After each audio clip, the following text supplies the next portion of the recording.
let's get right into just some of the, I guess, the lowlights of this. And one thing that one should keep in mind here is that the report, like we were saying yesterday, I guess in the funner half of the program, is very limited in its scope. It was only to look at specific elements of what the CIA did, not whether or not they were ordered to by the Bush administration, just that limited scope. With that said, there were four basically main components of the report's conclusions. One, the CIA's enhanced interrogation techniques. And we should say at this point that Feinstein has said that at least in certain occasions, it rose to torture. Harry Reid has called it a torture program. We've yet to hear the Obama administration officials refer to it as torture. The CIA's enhanced interrogation techniques were not effective. They examined 20 some odd claims of where their torture provided information. The report deemed that in none of those instances did it provide operative information that could not be gained from other sources. Two, the CIA provided extensive inaccurate information about the operation of the program and its effectiveness to policymakers and the public. Lied to Congress, lied to the public, perhaps lied to the White House. But again, this report was not tasked with the question, were they told to lie to the White House? In other words, go to town, do what you got to do, just don't tell us about it. Three, the CIA's management of the program was inadequate and deeply flawed. They could not account for some 20-odd prisoners. God knows what that was a function of. There was lack of command and control. I mean, it sounds like there was tremendous dissent within the CIA because of this program. And four, the CIA program was far more brutal than the CIA represented to policymakers and the American public. Like I say, the report just came out moments ago. Here's a couple of pull quotes I've seen already from the report. At least 5 CIA detainees were subjected to rectal rehydration or rectal feeding without documented medical necessity. The CIA placed detainees in ice water baths. The CIA led several detainees to believe they would never be allowed to leave CIA custody alive, suggesting to one detainee that they would only leave in a coffin-shaped box.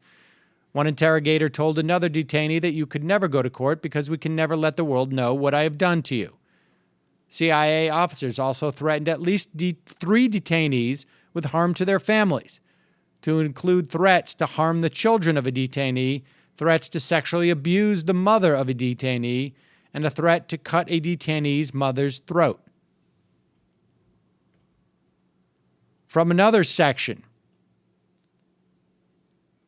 some CIA officers described pressure from CIA headquarters to use the CIA's enhanced interrogation techniques, which they attributed to false analytical assumptions about what the detainees should know.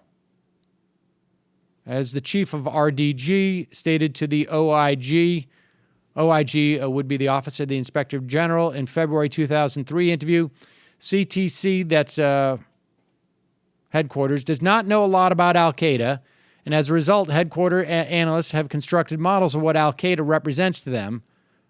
Redacted noted that the agency does not have the linguists or subject matter experts it needs. The questions sent from CTC, Osama bin Laden, to the interrogators are based on signals intelligence and does not and other intelligence that oftentimes is incomplete or wrong. When the detainee does not respond to the question, the assumption at headquarters is that the detainee is holding back and knows more and consequently headquarters recommends resumption of enhanced interrogation techniques. The difference of opinion between the interrogators and headquarters as to whether the detainee is compliant is the type of ongoing pressure the interrogation team is exposed to.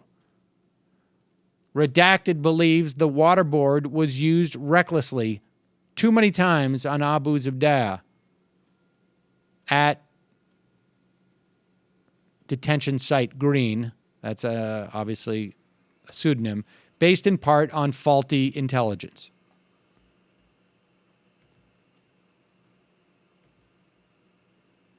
Another summation of some of the top 10 pull quotes. Not an effective means of acquiring intelligence. Rested on inaccurate claims of their effectiveness. Brutal and far worse than the CIA represented. Conditions of a confinement for CIA detainees was harsher. Repeatedly provided inaccurate information. Actively avoided or impeded congressional oversight. Impeded effective White House oversight. Complicated it, in some cases impeded the national security missions. Impeded oversight by the CIA's Office of Inspector General, coordinated the release of classified information to the media. It goes on. One thing to keep in mind, it was torture that got us the supposed information that Iraq had ties to al-Qaeda. Ibn Sheikh al-Libi, under torture, a mock burial, and waterboarding, claimed that there was a connection between Saddam Hussein and al-Qaeda. Of course, that was used to justify one of the justifications for our going into war, costing the lives of more than 4,000 Americans and literally hundreds upon hundreds of thousands of innocent civilian Iraqis.